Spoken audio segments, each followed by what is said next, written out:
بنی اسرائیل کے 3 آدمیوں کا قصہ۔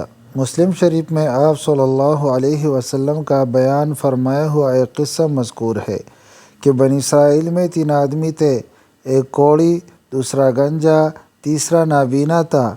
اللہ تعالیٰ نے ان تینوں کی آزمائش کا ارادہ فرمایا، چنانچہ ان کی طرف ایک فرشتہ بھیجا۔ وہ فرشتہ کوڑی کے پاس آیا اور اس سے کہا کہ تجھے کون سی چیز پسند ہے؟ کوڑی کہنے لگا خوبصورت رنگ ہو اور خوبصورت جلد ہو، اور یہ جو مجھے بیماری لگی ہوئی ہے جس کو لوگ ناپسند کرتے ہیں یہ مجھ سے دور ہو جائے۔ تو اس فرشتے نے اس پر ہاتھ پھیرا تو اس سے وہ بیماری ختم ہو گئی اور خوبصورت رنگ اور جلد عطا کی گئی۔ پھر فرشتے نے اس سے پوچھا کہ کون سا مال آپ کو پسند ہے؟ وہ بولا اونٹ۔ تو اس کو 10 مہینے کی حاملہ اونٹنی عطا کر دی اور اس میں برکت کی دعا دی۔ پھر وہ فرشتہ گنجے کے آدمی کے پاس آیا اور اس سے پوچھا کہ آپ کو کیا پسند ہے؟ تو اس نے کہا کہ خوبصورت بال اور یہ کہ گنجا پن جس کو لوگ ناپسند کرتے ہیں یہ ختم ہو جائے۔ تو اس فرشتے نے اس کے سر پر ہاتھ پھیرا جس سے اس کا گنجا پن ختم ہو گیا اور اسے خوبصورت بال عطا کر دیے گئے۔ پھر مال کے بارے میں پوچھا کہ کون سا مال پسند ہے؟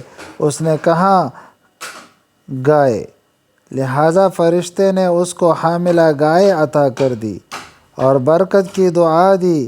پھر نابینا کے پاس آئے اور اس سے پوچھا کہ آپ کو کیا پسند ہے؟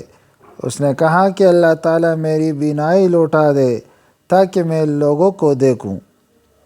چنانچہ فرشتے نے اس کی آنکھوں پر ہاتھ پھیرا تو اللہ تعالیٰ نے اس کی بینائی لوٹا دی۔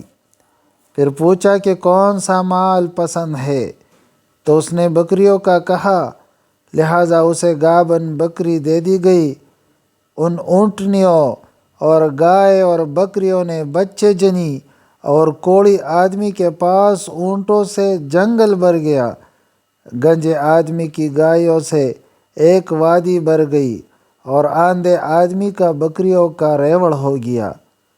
آپ صلی اللہ علیہ وسلم نے فرمایا کہ کچھ عرصہ کے بعد وہی فرشتہ اپنی پہلی شکل و صورت میں کوڑی آدمی کے پاس گیا اور اسے کہا کہ میں ایک مسکین آدمی ہوں اور سفر میں میرا سارا زاد راہ ختم ہو گیا ہے، جس کی وجہ سے میں آج اپنی منزل مقصود پر سوائے اللہ تعالیٰ کی مدد کے نہیں پہنچ سکتا۔ تو میں تجھ سے اسی کے نام پر سوال کرتا ہوں کہ جس نے تجھے خوبصورت رنگ اور جلد اور اونٹ کا مال عطا فرمایا ہے، مجھے صرف ایک اونٹ دے دے جو میرے سفر میں کام آئے۔ وہ کوڑی کہنے لگا میرے اوپر بہت زیادہ حقوق ہے۔ فرشتے نے کہا کہ میں تجھے پہچانتا ہوں، کیا تو کوڑی اور محتاج نہیں تھا؟ تجھ سے لوگ نفرت کرتے تھے، پھر اللہ تعالیٰ نے تجھے یہ مال عطا فرمایا۔ وہ کوڑی کہنے لگا یہ مال تو مجھے میرے باپ دادا کی میراث میں ملا ہے۔ فرشتے نے کہا کہ اگر تو جھوٹ کہہ رہا ہے تو پھر اللہ تعالیٰ تجھے اسی طرح کر دے جس طرح کہ تو پہلے تھا۔ آپ صلی اللہ علیہ وسلم نے فرمایا کہ پھر فرشتہ اپنی سی شکل و صورت میں گنجے کے پاس آیا اور اس سے بھی وہی کہا جو کچھ کوڑی سے کہا تھا۔ پھر اس گنجے نے بھی وہی جواب دیا جو کوڑی نے دیا تھا۔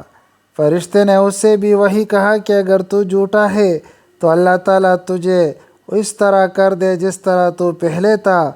پھر فرشتہ اپنی اسی شکل و صورت میں آندھے کے پاس آیا اور کہا میں ایک مسکین اور مسافر آدمی ہوں، میرے سفر کے تمام اسباب وغیرہ ختم ہو گئے، میں آج سوائے اللہ تعالیٰ کی مدد کے اپنے منزل مقصود پر نہیں پہنچ سکتا۔ میں تجھ سے اسی اللہ کے نام پہ کہ جس نے تجھے بینائی عطا کی ایک بکری کا سوال کرتا ہوں جو کہ مجھے میرے سفر میں کام آئے۔